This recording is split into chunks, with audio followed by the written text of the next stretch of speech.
Pai do Senhor, meus irmãos, bom dia a todos. Vamos continuar aqui o nosso estudo nesse trimestre, nessa escola dominical.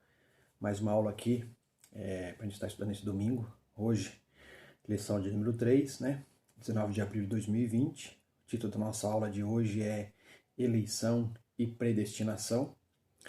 Se nós observar aqui logo na capa, aqui no desenho, há aqui uns círculos em algumas pessoas, né? Entre homens e mulheres. E tem outros vários ali que não estão circulados. Então a gente vai observar que, creio que com certeza, o tempo nosso não vai ser, irmãos, suficiente para a gente poder, vamos dizer assim, esmagar, até mesmo para alguns desvendar, né, a questão desse mistério de eleição e predestinação. Mas a nossa intenção aqui não é de forma alguma entrar em, vamos dizer assim, irmãos, em debates, em algo que às vezes não traz edificação, né? E a gente tem aprendido nesse nosso caminho aí cristão, graças a Deus, eu creio que aprendi da maneira correta, e evitar os extremos, irmãos. Eu sei que muitos têm pensamentos, formas, às vezes com relação ao calvinismo, outros ao arminianismo, independente de ser calvino ou ser armínio, o importante é, como diz o pastor Cláudio de Andrade, quando foi questionado se ele é arminiano ou se ele é calvinista, ele falou: eu sou bíblico. E, bem verdade, ele está correto, irmãos, e eu concordo com ele também. Então, vamos observar que durante a aula eu não vou entrar nesses méritos aí, porque eu sei que tem muitas coisas que vai tratar de um lado, o outro expor de outro, e ficar com muita confusão. E às vezes a gente não tem essa mentalidade, a gente às vezes vai conversar com os irmãos, um pensa de uma forma, um pensa de outra, e acaba às vezes havendo contenda, confusão, briga entre os irmãos. E eu acho que isso não é bom, eu acho que isso não é correto, isso não é certo, isso também não edifica a nossa fé. Então, nossa intenção não é essa, de forma alguma. Mas a nossa intenção o que é? É procurar aprendermos e estudarmos a palavra do nosso Deus. Então o textuário da aula de hoje diz o seguinte, irmãos: como também nos elegeu nele antes da fundação do mundo, para que fôssemos santos e irrepreensíveis diante dele em amor, e nos predestinou para filhos de adoção por Jesus Cristo, para si mesmo, segundo o beneplácito de sua vontade, como está em Efésios capítulo 1, versículo 4 e versículo 5. Verdade prática: segundo a sua presciência, Deus elegeu e predestinou para a salvação os que creriam e perseverariam na fé em Cristo Jesus. Então, os irmãos veem bem aqui que tanto o texto áureo como a verdade prática está nos mostrando que a nossa eleição não foi feita por vontade de homem algum, jamais.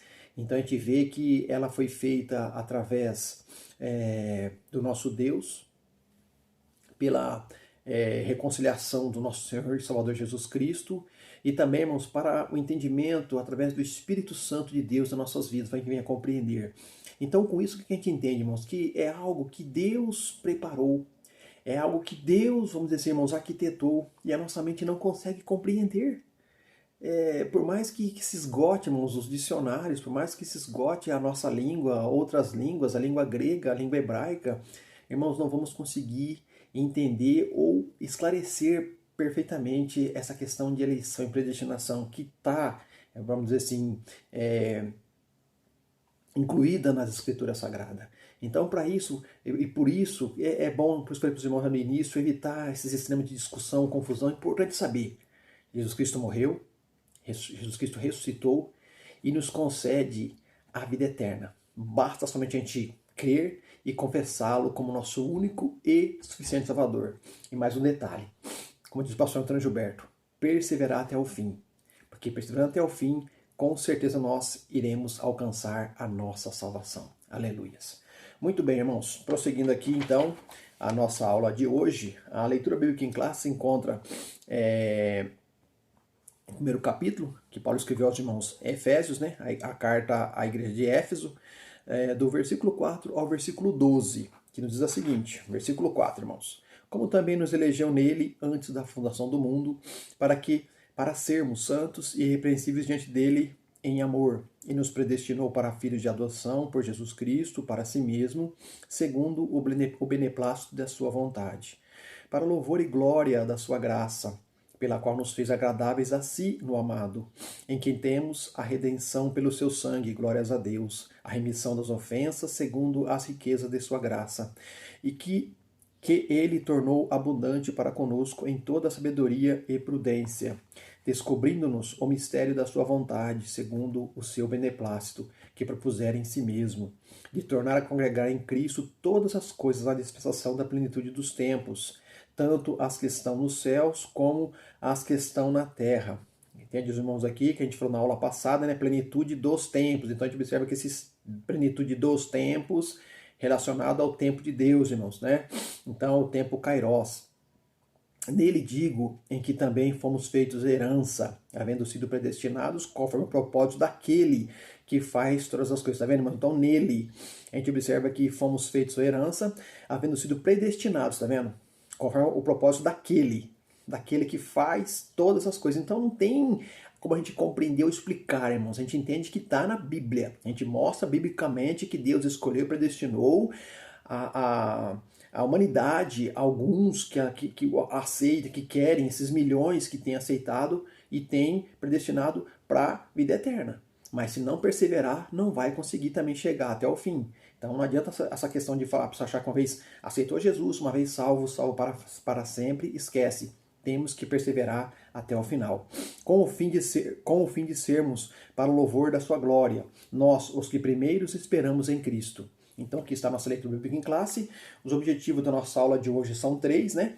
O objetivo geral: informar que Deus soube de antemão, por meio de sua presciência, tá vendo? Deus, quais pessoas creriam em que, em Cristo, seriam predestinadas a receber bênçãos espirituais. O tópico 1 da nossa aula de hoje seria o primeiro tópico, né, o tópico 1, esclarecer a diferença bíblica entre eleição e predestinação. O outro tópico, o tópico 2, explicar como ocorreu a eleição divina desde antes da fundação do mundo. E o tópico 3, constatar que a predestinação bíblica retrata as bênçãos concedidas aos eleitos. Então a gente observa que vão ter 3 tópicos, né, para a gente poder estar estudando, cada um com seus subjetivos ou seus respectivos subtópicos. Então vamos estar iniciando aqui o estudo da nossa aula de hoje. A introdução da nossa aula diz o seguinte: a eleição e a predestinação são termos importantes na compreensão da doutrina da salvação. Então, observe, irmãos, que é uma doutrina muito importante. Seria bom os irmãos estar estudando, pesquisando, averiguando com relação à doutrina da salvação, que seria a soteriologia, né? Que é o termo que trata a doutrina da salvação. Esses vocábulos ligados entre si elucidam o plano divino de salvar os pecadores. Nesta lição, abordaremos os conceitos bíblicos e a interpretação pentecostal referente à eleição e à predestinação. Então, a gente observa aqui também que vai ser um ponto importante, né? Que o pastor Douglas colocou aqui, que além de a gente observar biblicamente a questão da eleição e predestinação, também tem um toque aqui, o pensamento, né, da nossa Assembleia de Deus com relação à eleição e predestinação. Muito bem. O tópico 1, irmãos, ele tem seus 4 subtópicos. Como eu tenho falado nas aulas anteriores, falei para os irmãos, não vou estar lendo tudo, mas vamos estar procurando resumir de uma forma assim, bem compreensível para os irmãos, mas na verdade o nosso tempo também não vai dar para a gente estar lendo tudo e falando tudo, explicando como estivesse lá na igreja, mas eu creio que com certeza vai ajudar muito a nossa compreensão, os irmãos aí no estudo da palavra de Deus. Então o subtópico 1 diz o tema: eleitos para uma vida santa e irrepreensível. Então a gente observa já aqui que essa eleição para nós, ou nossa, não foi por acaso ou não tem serventia alguma, muito pelo contrário, a gente foi eleito para uma vida santa e irrepreensível. Temos que ter essa consciência. A dádiva da eleição precede a nossa existência. Tá vendo, irmãos? Precede muito tempo antes de nós. Antes da fundação do mundo, Deus planejou salvar e capacitar para uma vida de santidade os que ele elegeu de antemão.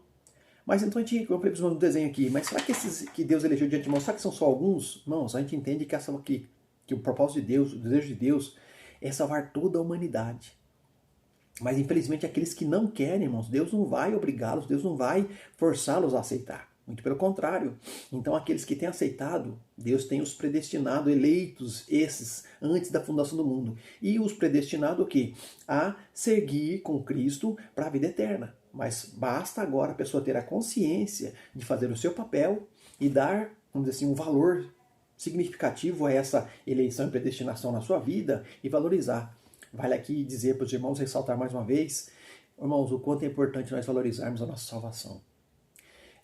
A gente observa que muitos às vezes ficam brincando, né, de ser crente, de achar que ele pode fazer o que ele quer, do jeito que ele quer, da maneira que ele quer, e às vezes brincando com uma coisa tão maravilhosa, uma coisa tão gloriosa, irmãos, que é a salvação. Se a gente parar para observar nos pormenores, não somente aqui nessa carta que Paulo escreveu aos Efésios, mas em outros escritos na Palavra de Deus, sabe, irmãos, nos escritos do Antigo Testamento, as profecias relacionadas à vinda de Jesus Cristo para salvar a humanidade, irmãos, é coisa gloriosa. A gente realmente deveria valorizar, irmãos, com unhas e dentes e realmente dar o devido valor a esse preço que foi pago, que é a nossa salvação.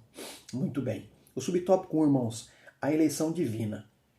Então a gente entende já que partiu de Deus, não é do homem. Guarde isso, irmãos. Entenda isso. A nossa eleição veio de Deus. Não foi pensamento humano, não foi ideologia humana, mas foi algo realmente preparado, arquitetado por Deus. E o que ela traz para nós, irmãos? Ela traz a ideia de escolha, como está no versículo 4, nossa leitura bíblica em classe. E aí depois a gente observa que Paulo menciona 3 aspectos dessa escolha. Então por que Deus nos escolheu?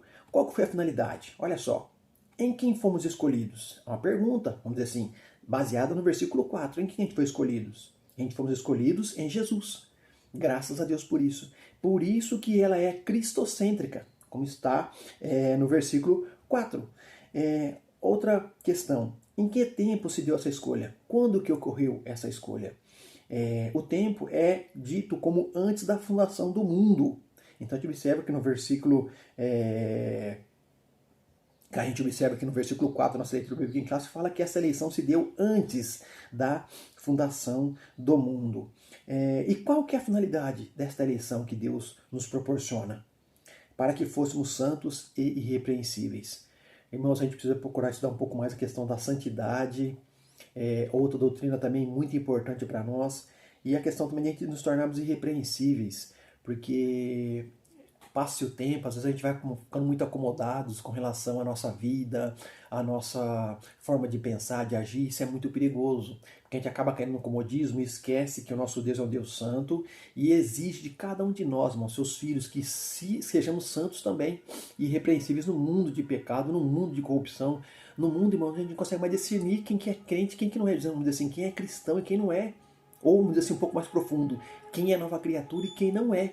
Porque está muito bagunçado o negócio, mas tem que tomar muito cuidado com isso. Então, irmãos, fiquemos atentos, vigiemos com relação a isso. Temos que realmente mostrar que nós somos a diferença, somos o sal da terra e a luz do mundo. Irmãos, eu não quero aqui tratar de questão, mas quando você está falando do ponto do A, do B, do cabelo, da saia, da roupa, não é isso. Eu quero dizer que a gente temos que mostrar que nós somos pessoas, cristãos, homens e mulheres realmente nascidos de novo, e tem que haver em nós, irmãos, uma diferença com relação àqueles que estão no mundo. Porque, como Jesus falou, se nós, como sol, sal da terra e como luz do mundo, irmão, não agirmos como verdadeiramente sal e luz do mundo, não tem como a gente mostrar que somos diferentes ou que somos realmente filhos de Deus, homens e mulheres nascidos de novo. Por isso tem que ter uma diferença, e isso aqui é muito importante de ter essa consciência. A gente observa aqui que o pastor Douglas colocou aqui, que segundo Donald Stamps, não é Donald Trump, irmãos, não confunda isso, tá? Esse escritor da Bíblia de Estudo Pentecostal, os irmãos que tem ela da edição do 95, né, de 1995, esse editor aqui, ele fala que a eleição, olha só, ela ocorre somente em união com Jesus Cristo. Então, quer dizer, a partir do momento que eu aceitei a Jesus, é que começa essa eleição a prevalecer ou começar a acontecer na minha vida. Antes de acontecer isso, irmãos, não tem como ter essa eleição. E é muito interessante isso, que é verdade, que não tem como a pessoa dizer que ela já é eleita ou salva antes de aceitar Jesus Cristo. Não tem essa possibilidade. E que ninguém é eleito sem estar unido a Cristo pela fé. Então tem que dar o primeiro passo, irmãos. Se eu não der o primeiro passo, não tem como dizer que eu já sou uma pessoa eleita e predestinada para herdar a vida eterna. Então isso é muito importante ter em mente. E a nossa declaração de fé da Assembleia de Deus, né, assevera que Deus elegeu a igreja desde a eternidade, antes da fundação do mundo, segundo a sua presciência, como está em 1 Pedro, capítulo 1 e o versículo 2, que vai falar que segundo a presciência de Deus, né? e sobre a santificação do Espírito e a aspersão do sangue de Jesus Cristo. Então a gente observa aí que há um trabalho do Pai, há um trabalho do Filho e há um trabalho do Espírito Santo, irmãos, nessa tarefa toda de reunir ou unir toda a humanidade em Cristo Jesus. Aqueles que são eleitos, os que são chamados, que são predestinados, a gente observa que há um trabalho em conjunto, como diz o pastor Antônio Gilberto, que diz que não é bom, não é correto falar trindade, mas triunidade, né? Triuno, um Deus triuno, um Deus Pai, um Deus Filho e um Deus Espírito Santo. Então a gente observa que essa triunidade trabalhando em conjunto, né? Nos mostrando também que devemos fazer dessa forma e agir desta maneira. O subtópico 2, irmãos, as condições da eleição. A gente vai ver que aqui, nesse subtópico 2, essa condição aqui, irmãos, ela não é somente para alguns que eles achou que era bonitinho, que era cheirosinho, que era riquinho. Muito pelo contrário. A Bíblia, isso do Pentecostal, ensina que a eleição para a salvação em Cristo é oferecida a todos. Se a gente observar o texto da Bíblia, que é João 3,16, a gente vai ver que Deus amou o mundo de tal maneira que deu o seu Filho unigênito para que todo aquele que nele crê não pereça, mas tenha a vida eterna.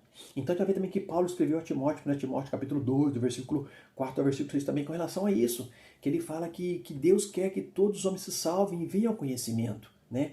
Ele depois continua falando que há um só Deus, um só Senhor, né? Um só mediador entre Deus e os homens, Jesus Cristo o homem, o qual se deu a si mesmo, né? Para a salvação de muitos, de toda a humanidade. Então, com isso, a gente observa que é o desejo de Deus que a humanidade, todo o mundo venha a ser salvo.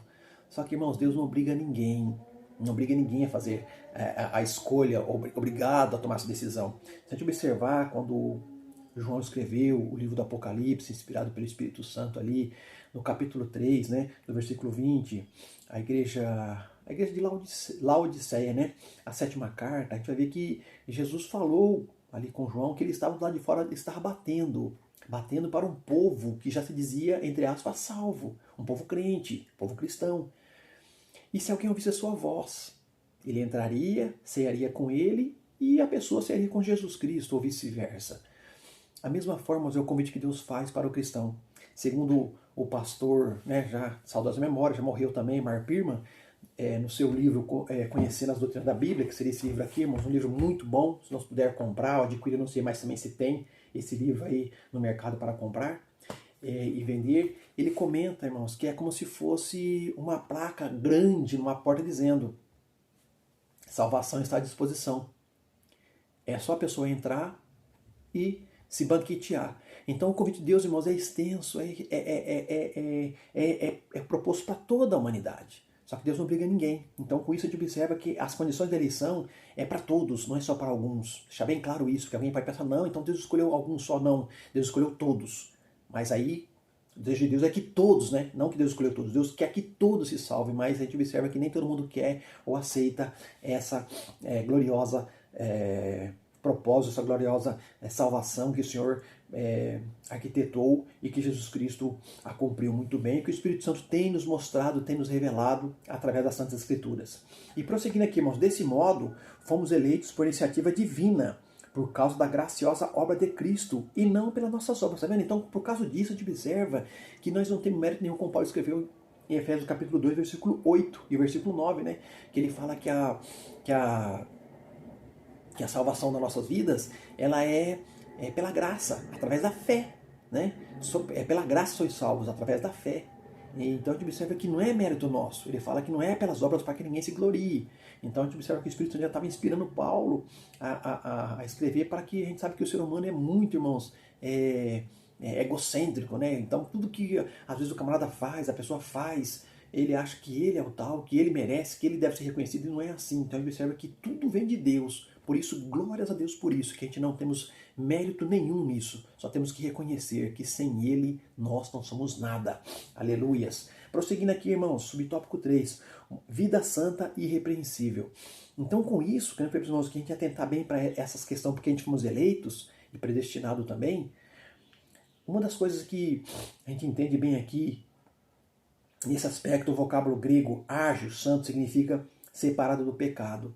A gente vai lá em 1 Pedro, capítulo 1, versículo 15 e 16, Ele diz que sede santos, né? Deus falando com o povo de Israel, também conosco, nos mostrando. Porque se é santo aquele que vos chamou, como Pedro escreve no versículo 15 aqui, sede santos vós também, porque está escrito, sede santos, porque eu sou santo, versículo 16 aqui de 1 Pedro. E se a gente observar no livro de Levítico, lá no capítulo 11, versículo 44, versículo 45, é onde está escrito essa palavra que Pedro usou aqui. E se a gente observar, irmãos, segundo alguns estudantes da Bíblia, o livro de Levítico é o livro que mais trata sobre santidade. Não tem nenhum outro livro na Bíblia que trata a santidade como o livro de Levítico. Então a gente observa que o desejo de Deus, a vontade de Deus é que nós, irmãos, nos tornamos santo, como Ele é santo. Mas às vezes alguém pode dizer, mas pode ser impossível. Irmãos, é impossível para o homem, para Deus não é. O importante é de ter um coração, uma mente, sabe, irmãos, voltada para as coisas que Deus fez por nós. Nós não somos merecedores disso. Já é um grande passo a gente poder começar a andar e a ter uma vida realmente santa diante do Pai. E aí depois a gente observa aqui, ó, que além de ter essa vida santa, é imprescindível que, irmãos, o adjetivo amonos, irrepreensível, expressa algo sem defeito ou mácula, ou sem defeito ou inculpável, como está em Filipenses 2:15, que ele fala que a gente vai ser filhos de um Deus glorioso, irrepreensíveis e santos, num mundo corrupto, num mundo onde a gente vive, irmãos, que é cheio de corrupção, de bandidagem, de tanta coisa errada. E ele fala para a gente poder o quê? Sem defeito, resplandecer como astros neste mundo. Aí vem aquele que falei para os irmãos, a questão de nós mostrarmos que nós somos diferentes, irmãos, que há uma diferença entre o povo de Deus e o povo que não é de Deus. Tem que haver essa diferença, irmãos, precisa haver. Subtópico 4 aqui, irmãos, a nova vida dos eleitos. E qual que seria então, irmãos, essa questão dessa nova vida? Qual que seria o propósito, o objetivo? A finalidade é apresentar a Deus uma igreja gloriosa, sem mácula, nem ruga, mas santa e irrepreensível. Então a gente observa aqui que além de a gente mantermos um padrão de santidade irrepreensível, a gente entende que a gente tem que procurar, como diz Paulo lá em Efésios capítulo 5, a partir do versículo 2 e 3, irmãos, toda a questão da glutonaria, roubo, ele fala de dissolução, imoralidade sexual, irmãos, e tantas outras coisas que temos. Ele fala que essas coisas não pertencem mais a nós. Pessoas nascidas de novo não podem mais ter isso na sua vida, na sua mente, no seu coração. Isso tem que ser limpo, irmãos, tirado, expulso da sua vida. E isso a gente consegue somente através, sabe de quem, irmãos? Do Espírito Santo de Deus. Por isso, irmãos, que é importante nós procurarmos, sabemos, memorizar, guardar Gálatas 5:22, os frutos do Espírito, e pedir que Ele venha em nós, irmãos, produzir, venha trabalhar, irmãos, venha cultivar esses frutos na nossa vida, para que a gente possa compreender, irmãos, e entender quais as coisas que Deus se agrada em nossas vidas. E se a gente observar, alguém pode falar assim, mas como é que eu consigo isso? Como é que eu posso isso? Como é que eu faço isso? Jesus, falando com seus discípulos ali no Evangelho segundo João escreveu, Evangelho de Jesus Cristo, capítulo 16, versículo 13, ele fala que quando viesse o Espírito Santo, né, ele nos guiaria em toda a verdade, nos ensinaria toda a verdade. Ele não falaria de si mesmo, mas diria tudo o que ele ouviu e nos alertaria, ou nos anunciaria o que havia de vir. Então não tem como a gente, irmãos, compreender ou entender alguma coisa se não for através do Espírito Santo. Então vale a pena a gente estarmos clamando, pedindo, orando a Deus para batismo com o Espírito Santo, para que os irmãos que são batizados pedir os dons espirituais, para que a gente possa, irmãos, realmente produzir os frutos na nossa vida, para que a gente possa mostrar para esse mundo que nós somos diferença, e que há realmente uma diferença entre aquele que serve a Deus e aquele que não serve a Deus, certo? Então a gente observa que não obstante tudo isso que estamos comentando, somente o Espírito Santo capacita o crente para esse novo estilo de vida. Então, como irmãos, é maravilhoso a gente poder, vamos dizer assim, irmãos, ter um trabalho em conjunto, assim como o Pai, o Filho e o Espírito Santo, nós também procurar ter esse trabalho, pedindo ajuda do Espírito Santo, comunhão com os irmãos, viver em união, para que a gente possa também cultivar essa vida, para que esse estilo de vida nosso possa mostrar para o mundo que nós somos diferentes. Aleluias. Glórias a Deus. Continuando aqui, irmãos, subtópico 2 agora. Predestinados para filhos de adoção. Esse subtópico 2 tem seus respectivos 3 subtópicos. A palavra predestinar mostra que o destino dos eleitos foi feito na eternidade. Então a gente observa também aqui, irmãos, que essa palavra predestinar foi feito antes de eu e você imaginar que existia vida. ou pensar que existia condição de o ser humano ser alguma coisa. Então aqui é para predestinar, ó, olha o que significa isso aqui. O termo grego proorizo, traduzido como predestinar, como está lá em Efésios 1, versículo 5, a parte A, é formado pelo vocábulo orizo, que significa determinar, e pela preposição pro, que indica algo feito antes. Ou seja, predestinar significa literalmente determinar antes. Então a gente observa que a questão dessa predestinação foi determinada antes de nós aceitarmos Jesus Cristo e querermos ou desejarmos Ele como nosso único e suficiente Salvador. A gente observa que Deus já fez esse plano, essa arquitetura, arquitetou tudo isso bem antes de nós viermos a entender esse plano tão glorioso da salvação através do nosso Senhor e Salvador Jesus Cristo. Prosseguindo aqui, irmãos, aqui eu estou já um pouco mais para baixo aqui. Por conseguinte, nossa declaração de fé ensina que a predestinação dos salvos é precedida pelo conhecimento prévio de Deus daqueles que, diante do chamamento do Evangelho, recebem a Cristo como seu Salvador pessoal e perseveram até o fim. Como está lá em Romanos capítulo 8, versículo 29, versículo 30, que fala que aqui os que dantes conheceu, a esses também predestinou para serem a imagem do seu Filho, para que Jesus Cristo viesse a ser o quê? O primogênito entre muitos irmãos. Aí depois Paulo continua. E aqueles que ele predestinou, a esses chamou. E a esses que ele chamou, esses ele justificou. E esses que ele justificou, a esses ele glorificou. Aleluias, glórias a Deus. Então a gente observa que tudo, irmãos, é um trabalho de Deus na nossa vida.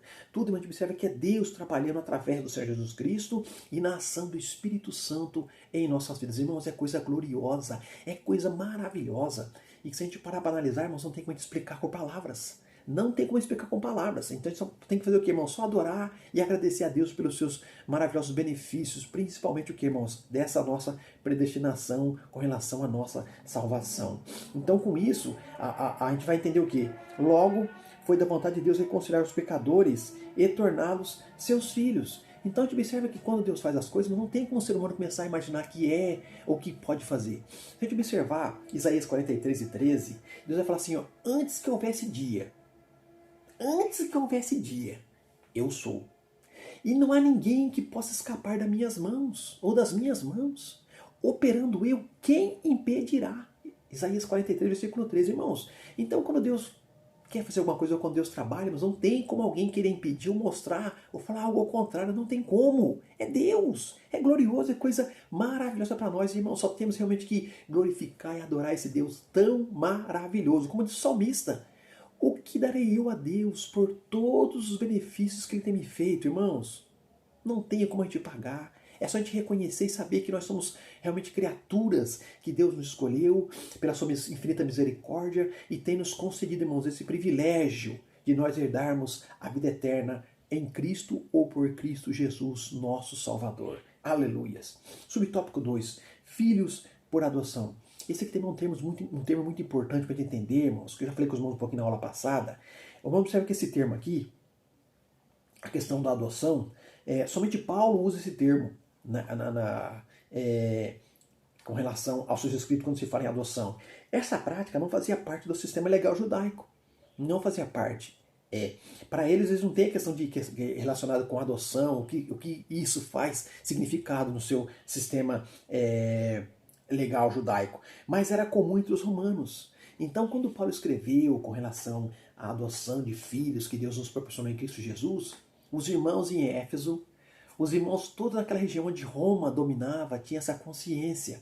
Como eu falei para os irmãos, porque quando alguém era um escravo, e quando ele era pago uma fiança para ele, irmãos, essa pessoa, segundo a lei romana, ele tinha todos os direitos daquele filho ou da família daquele homem que havia pago a sua sentença ou feita a sua adoção, aqui no caso, em algo que você devia.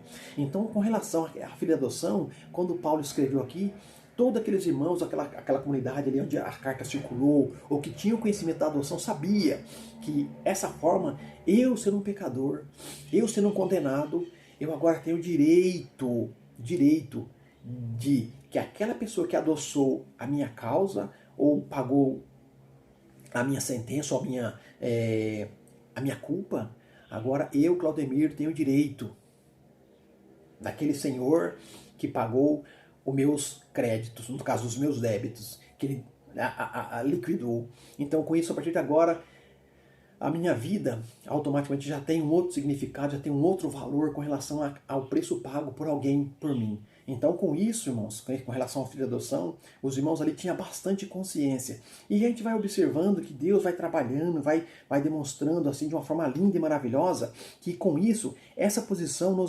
nos é imerecida. Nós não merecemos nada disso, irmãos. Contudo, aprove ao Pai fazê-lo assim, como está em Mateus 11, 26. É como Jesus falou, graças a ti, ó Pai, porque aprove a ti fazer assim. Mas fazer assim o quê, irmão, quando no versículo 26? Se a gente olhar no versículo 25, está a resposta do versículo 26 aqui de Mateus 11, que Jesus fala assim, olhando os olhos ao céu, agradeceu a Deus, porque Deus havia escondido coisas aos sábios e entendidos daquela época e revelado aos pequeninos. Então Jesus Cristo glorificou, adorou a Deus, falou assim, obrigado, ó Pai, porque aprove a ti fazer dessa forma, dessa maneira, desse jeito. Então, da mesma forma aqui, irmãos, aprove a Deus fazer desse jeito. Então, temos que realmente reconhecer e agradecer a Deus por esse tão maravilhoso privilégio, onde nós temos herdeiros de Deus e co-herdeiros com Cristo Jesus, nosso Senhor. Aleluias. Prosseguindo aqui, irmão, subtópico 3, os privilégios da adoção. Então, nosso Deus é tão maravilhoso que, além de nos eleger, além de nos conceder essa adoção e nos predestinar, ainda temos privilégios. Olha que coisa linda, irmãos. Então, a gente observa que desde o princípio, a gente vai ver aqui nesse subtópico 3 aqui, que logo lá no Jardim do Éden, irmãos, Deus, o nosso Deus, sempre gosto de falar isso com os irmãos, que o nosso Deus é um Deus de comunicação, um Deus que gosta de ter contato com o ser humano. A gente observa lá que em Gênesis 1:26, a Bíblia vai nos falar que Deus falando, disse Deus, façamos o homem a nossa imagem conforme a nossa semelhança, que domine sobre as aves, sobre os peixes, sobre toda a terra. Aí depois a gente observa que, ali no capítulo 3, houve ali a queda do homem, o homem foi expulso do jardim, mas Deus, da mesma assim, continua, irmãos, com o desejo de manter essa comunhão, essa comunicação com o ser humano. Nosso Deus, ele é maravilhoso, irmãos, é um Deus glorioso. Então, com isso, em Cristo, o Pai reconciliou-nos com os homens. Quando a gente observar lá em 2 Coríntios capítulo 5, versículo 19, da segunda carta de Paulo aos Coríntios, a gente vai ver que Paulo escreve para os irmãos dizendo o seguinte, que Deus, em Cristo, estava reconciliando consigo o mundo. E não imputando os seus pecados, mas nos concedendo a palavra da reconciliação, irmão. Olha que coisa linda, que coisa gloriosa. Então a gente observa que Deus, ele é maravilhoso. E nesse aspecto, ele nos concede, vamos dizer assim, irmãos, aquilo que nós não merecíamos, como vamos dizer assim, como filhos bastardos que não tinham direito nenhum, mas com essa adoção agora a gente tem privilégios. E aí, então a gente observa aqui, ó. Então Deus concede a redenção e a remissão dos pecados. Capítulo 1, versículo 7, versículo 8. E restabelece a comunhão com o pecador, dando-lhe o direito de clamar Abba, Pai. Ou vamos dizer assim, irmãos, uma intimidade maior. Aqueles que não eram nada, aqueles que não tinham nada, agora têm o privilégio de chegar diante de Deus. Oh, papaizinho querido, oh, papai santo. Temos esse privilégio, irmãos. Aleluia. E como é glorioso, irmão, quando a gente chega diante de Deus com esse pensamento, com essa atitude, com esse desejo realmente de clamar e de glorificar a Deus como nosso papaizinho querido, somente para os filhos, irmãos. Para aqueles que não são filhos, não têm esse direito. Olha que coisa linda. Deus é maravilhoso. Aleluias. Glórias a Deus.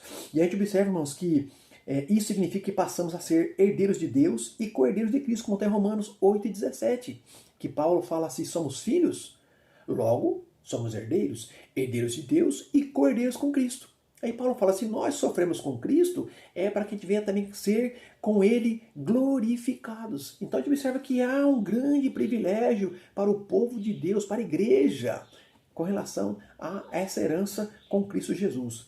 Aí depois a gente observa também que tem a participação aqui das promessas a Abraão, como está em Gálatas capítulo 3, versículo 29, e da vida eterna, como está em Efésios 3, 26, Tito 3 e 7, tendo sido aceitos por Deus, fomos transformados em filhos para o seu louvor e glória, como está aqui no versículo 6 da nossa leitura bíblica em classe, para o louvor e glória da sua graça, pela qual nos fez agradáveis a si no amado.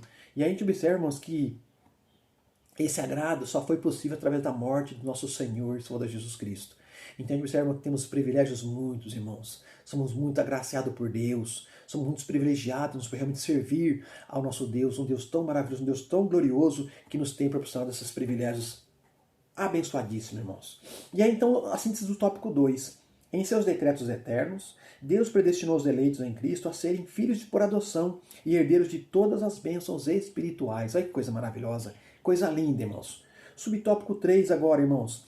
A sublimidade do propósito divino na predestinação. A gente observa que quando se fala de sublimidade, irmãos, é a coisa que excede o nosso entendimento e que está acima das nossas forças. É algo que vem de Deus, não é nós, não depende de nós, mas parte única e exclusivamente de Deus. Aqui o tópico 3, irmãos, ele tem dois subtópicos. Tem o subtópico 1 e o subtópico 2. É um pouquinho mais curto. Então, vamos prosseguindo. A excelência da predestinação está na provisão de bênçãos espirituais aos eleitos pela vontade divina em Cristo e por seu incalculável amor. Então a gente observa aqui, irmãos, que esse propósito divino, em tudo que a gente for falar, fazer, a gente vai ver que a base dele é o amor. Irmão, sem amor não tem nada. A gente observa que até o próprio Deus nos demonstra isso. Então a gente tem que procurar começar a viver a nossa vida, irmãos, o quê? Em amor também para com os irmãos. Viver uma vida, irmãos, sabe, de procurar, acima de tudo, irmãos, não querer nosso interesse, mas procurar agradar os outros, para que realmente o amor de Cristo venha realmente aparecer em nossas vidas. E com isso, a gente vai entender aqui também que há, às vezes, uns pontos que as pessoas não conseguem compreender. E a gente vai entender que o subtópico 1 aqui é predestinação e salvação. O soberano Deus não predestinou incondicionalmente. Quando está escrito, não tem mais volta. Isso seria incondicionalmente. Pessoa alguma, a condenação é eterna. Deus jamais, irmãos, falou que por eu ser salvo, o resto ou alguns já estão condenados incondicionalmente. Muito pelo contrário. A salvação está disposta a todos. Se a gente observar Ezequiel capítulo 18, versículo 23, a gente vai ver que Deus falou que não tem prazer na morte do ímpio. 2 Pedro 3,9, a gente vai ver que Deus quer que todos os homens se salvam. Se a gente observar Tito, capítulo 2, versículo 11, vai falar que a graça de Deus se é manifestada trazendo salvação a todos os homens. Então a gente observa que não é o desejo de Deus que as pessoas sejam, vamos dizer assim, irmãos, como alguns podem dizer, predestinadas a já morrer eternamente, já estão lançados no inferno. Não, muito pelo contrário. A pessoa, irmãos, tem o livre-arbítrio, ela tem todo o direito de escolher. Se ela quiser, amém. Se ela não quiser, é como Jesus falou. João capítulo 3, versículo 17, versículo 18, Jesus falou que aquele que crê é salvo, mas aquele que não crê já está condenado. Então Jesus falou isso para Nicodemos, dizendo que quando a pessoa crê, ela não é condenada. Mas quando ela não crê, ela já está condenada, porque ela fala, não quero, então já está sendo condenada. Ela está dizendo isso. Então, a gente observa que Deus não quer de forma alguma que a pessoa seja, vamos dizer, eternamente lançada ou destinada a ficar longe do Senhor. Então, a gente observa mais deseja que todos se arrependam, é o desejo de Deus, e convertam-se de seus maus caminhos, como tem Atos, capítulo 17, versículo 30. Paulo lá no Areópago, falando que Deus não levou em conta os tempos da ignorância, mas que agora ele deseja e vamos dizer assim, decreta que todos os homens se salvem. Então quer dizer que se arrependam dos seus pecados. Então Deus deseja isso, mas tem muitas pessoas que não entendem, não compreendem e não quer, né? Acha que somente alguns têm esse privilégio, muito pelo contrário, irmãos. Não importa a situação, não importa o modo que está a pessoa, a forma que ela está, a sujeira, não importa. O sangue de Jesus Cristo limpa, irmãos, e purifica de qualquer tipo de pecado e qualquer tipo de problema que a pessoa tenha feito ou cometido. Então a gente observa que há salvação para toda a humanidade. Basta a pessoa querer.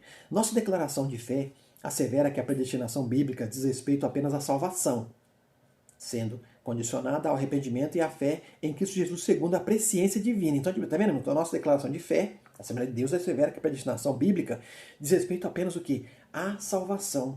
Então, quando a pessoa entende que ela foi chamada também, automaticamente ela está sendo predestinada o que é salvação. Mas agora ela tem que perseverar até o final para que a salvação realmente seja completa e concluída na sua vida. Aleluias. Subtópico 2. Predestinação e o amor. A gente observa, como falei para os irmãos aqui no princípio, que a base de tudo isso aqui que Deus fez, irmãos, é o amor. O amor aqui vai realmente reger tudo isso aqui. Se a gente observar, olha aqui, ó. Aqui consiste a sublimidade dos propósitos eternos em prover a salvação, o amor de Deus. João 3,16, que a gente entende e compreende que é o texto áureo da Bíblia, né? Texto de ouro, que para nós, irmãos, para mim, Isaías 53 e João 3,16, irmãos, é os textos, o versículo de João 3,16 é um dos mais lindos para mim, o mais lindo, e o capítulo 53 de Isaías, irmãos, é o mais lindo da Bíblia com relação aquilo que Jesus Cristo fez por nós com relação à salvação. Então, com isso, a gente observa que tudo isso aqui, irmãos, é a base do amor. 1 João 4:10 diz que nisto conhecemos a caridade. Ou melhor, nisso conhecemos o quê? O amor. Que não que nós temos amado a Deus, mas que Ele nos amou e entregou o seu Filho para propiciação. Olha só, irmãos, tudo que tem relacionado ao quê, irmãos? A tornar propício a algo que a gente não tinha, que a gente não podia, e alguém fez por nós. Aí João fala que é para a propiciação dos nossos pecados. Aí depois no versículo 19 ele fala assim, ó, e nós o amamos porque Ele nos amou primeiro. Glórias a Deus. Aleluia, Senhor. Glórias a Deus, irmãos. É uma coisa tão gostosa na alma que vem assim, irmãos, um gozo tão glorioso que, irmãos, não tem como explicar. É coisa que, antes da gente entender, Deus já nos mostrou, irmãos, realmente o significado do amor, dando-nos um exemplo maior. Então não tem como a gente falar assim, mas uma coisa, eu não consigo amar o meu próximo. Então você não nasceu de novo. Porque aquele que nasceu de novo, verdadeiramente ele ama. Porque o amor de Cristo está derramado em nossos corações, irmãos. Está na Bíblia. Então a gente precisa entender, compreender que toda essa questão da predestinação, que Deus nos concedeu a eleição, é baseado no quê, irmãos? No amor de Deus. Não é em mérito humano nenhum, irmãos. É tudo baseado no amor de Deus. Isso implica dizer que a salvação, como favor merecido, provém do amor de Deus. Como está em Efésios capítulo 2, versículo 4, versículo 8. Não vem de nós, irmãos, não é mérito nosso, é tudo de Deus. Não obstante, os que se achegam a Cristo não são coagidos, mas atraídos a Ele, como está em João 12, 32. Jesus falou que quando Ele fosse levantado da terra, ou quando ressuscitasse, Ele atrairia todos para Ele. Todos quais, meu querido, todos os eleitos que aceitariam a salvação. E se a gente observar, mas são atraídos, ninguém é obrigado. Se a gente observar depois também lá em João 7, 45, 46, a gente observa que Jesus estava no templo ensinando, e ali os fariseus, movidos por inveja, juntamente com aqueles principais da sinagoga, os principais da seita dos judeus ali, mandaram prender Jesus, trazer Jesus preso. E mandaram alguns ali atrás de Jesus Cristo. E quando eles chegaram, perguntaram para ele, cadê o homem? Cadê Jesus? Aí ele falou assim, ó, a gente nunca viu alguém ensinar ou falar como ele. Glórias a Deus, irmãos, e é verdade. Irmãos, por isso que eu digo que o Evangelho é coisa simples. Evangelho, irmãos, o poder de Deus no Evangelho simples é isso aí, irmãos, é falar com simplicidade aquilo que Deus tem para a humanidade. E não ficar com muita conversinha, muita lorota. Não, irmãos, é simplicidade. Jesus morreu pelos meus pecados. Jesus ressuscitou para a minha justificação. Aleluias. E Jesus voltará para nos levar deste mundo, tirar neste mundo de pecado e trazermos a redenção ao nosso corpo, aleluias. E aí, irmão, segue-se a mesma coisa que Daniel Berg e Gunnar Ving pregava. Jesus Cristo batiza, Jesus Cristo cura, Jesus Cristo salva, e Jesus Cristo prepara e leva o homem para o céu. Simplicidade que não coage ninguém, mas atrai a si. Glórias a Deus. Concluindo nossa aula de hoje, irmãos, Cristo morreu por todos e por cada um dos pecadores. Desde a eternidade, segundo a sua presciência em Cristo, Deus elegeu e predestinou os que creriam e perseverariam na fé a viver em santidade, receber a filiação divina e a desfrutar de todas as bênçãos espirituais divinamente estipuladas. Então a gente observa aqui, irmãos, que Cristo fez a parte dele. E muito bem feito, irmãos, perfeitamente. Agora cabe a cada um de nós, irmãos, perseverar e fazer a nossa parte. Eclesiastes capítulo 7, versículo 8 diz que o melhor não é o começo, mas que o fim das coisas é melhor do que o começo. Então entenda isso, irmãos. Eu creio que os irmãos já viu, creio que os irmãos já conheceu, né? Ou conhece alguns que começam, irmãos, a carreira cristã a 1000 por hora. Não, vamos diminuir. Começa a 50 por hora, 70 por hora, 100 por hora. Aí você fala, nossa, que benção, que maravilha, mas fica pensando, mas será que vai ter fôlego para ir até o final da jornada desse jeito? E às vezes muitos desfalecem no meio do caminho, irmãos, morrem, param no meio do caminho. Então a gente observa que o final é melhor que o começo. E depois a gente observar também o Evangelho de Jesus Cristo, segundo escreveu Marcos, capítulo 13, versículo 13. Jesus deixou bem claro, mas aquele que parar no meio do caminho vai ser salvo? Não. Mas aquele que perseverar até o fim será salvo. Irmãos, é até o fim. Seja o fim da minha vida, seja na volta de Jesus Cristo. O importante é, irmão, perseverar até o fim. Valorizando com isso, irmãos. Valorize, irmãos. Valorize a sua salvação. Queridos, Deus continua abençoando a todos. Deus continua abençoando a todos os irmãos. Irmãos, não nos esqueçamos que, por mais que esse período aqui desse vírus aí, coronavírus, está nos deixando assim um pouco que retraídos ou até mesmo em casa, parados, mas não nos esqueçamos de orar pelos nossos pastores. Irmãos, não esqueçamos de orar, irmãos, pelo nosso pastor Silvio, pastor presidente aqui de Vinhedo, nosso pastor Valdeci Pereira também, que é o pastor da congregação do Vida Nova, e os demais pastores, irmãos, das outras congregações. Não nos esqueçamos, porque a gente sabe muito bem que as coisas não é fácil. Então a gente precisa estar orando em favor dos nossos pastores, nossos líderes, para que Deus possa dirigir, direcionar e abençoar as suas vidas e prover aquilo que eles precisam, aquilo que eles necessitam. E também, lógico, irmãos, orar pelos irmãos, orar, irmãos, pelas nossas autoridades constituídas, orar pelo presidente da República, irmãos, orar por todos, mas essencialmente, irmãos, pelos nossos pastores. Que Deus continue abençoando os irmãos. Eu creio que essa aula foi um pouco também proveitosa para nós, para o nosso crescimento espiritual, com certeza, como diz a palavra de Deus, né? A gente vai crescer na graça e no conhecimento. E aí, irmãos, se Jesus Cristo não voltar, estaremos novamente aqui na lição de número 4, agora dia 26 de abril de 2020. Que tem como título A Iluminação Espiritual do Crente. Como é que acontece? Como é que se dá essa iluminação? Se você quer aprender, esteja, como dizer, irmãos, conectado, ligado também, né, na internet, ou também a gente vai, eu não sei como é que vai ficar, mas a gente vai com certeza estar passando para os irmãos aqui mais um pouquinho, mais uma porçãozinha da palavra de Deus, para que a gente possa estar crescendo em maturidade cristã. Deus abençoe os irmãos e guarde a todos, um bom domingo a todos e que a paz do Senhor Jesus Cristo seja com todos, em nome de Jesus. Amém.